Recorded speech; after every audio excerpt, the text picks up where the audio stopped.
Hindi nagpatinag ang ating puwersa laban sa panibago na naman sanang panggigiit ng China.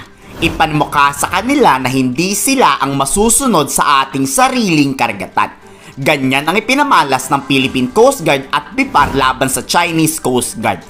Hindi nagpadaig sa paghahatid ng tulong sa ating mga kababayang mangingisda. Dito nakipagmatigasan ng PCG sa radio challenge na binato ng China. Pagsisinungaling sana ng China, teritoryo nila ang ating karagatan at saan daw tayo pupunta. Agad namang niyang sinupalpal ng PCG at BIPAR. Sabay pagbabanta sa Chinese Coast Guard na huwag nyo nang subukan pa ang binabalak nyo. Dahil itutuloy namin ang aming misyon kahit maging hadlang pa kayo dito. You must stop your activity and leave this area immediately. You do not interfere with our activities here inside the Philippine waters. You are inside the exclusive economic zone of the Republic of the Philippines. Please review your chart and please stay clear of our road. Over. Literal na walang magawa ang Chinese Coast Guard. Makalipas nga ang ilang oras sa pagmamatigas ng BIPAR, may dumating pang resback ang China.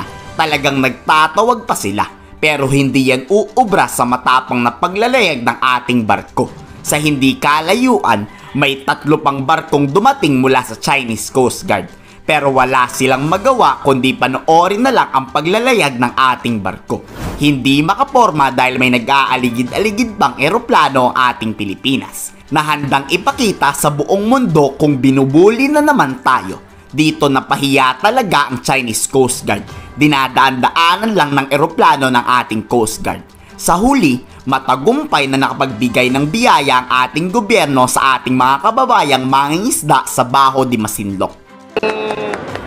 Tulong po sa amin na nabawasan po yung starting namin, ganun kasi nagbibigay sa po sila ng diesel. Nagpapasalamat din po kami sa kanila. Tuwang-tuwa po kami, nakasunod na po kami sa inyo, sir. Nakabuntot na po kami papunta rito. Kasi alam niyo may tulong. Apo, sir. May alam namin na may tulong na parating sa amin, kaya sumunod na rin po kami.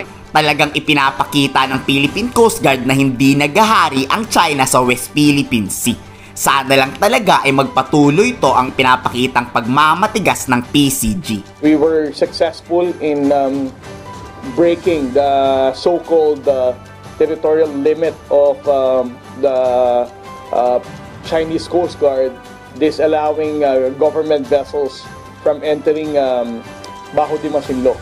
The Bureau of Fisheries and Aquatic Resources vessel anchored with a distance of only 300 meters away from Baho de Masinloc. So in short, we are that close, no?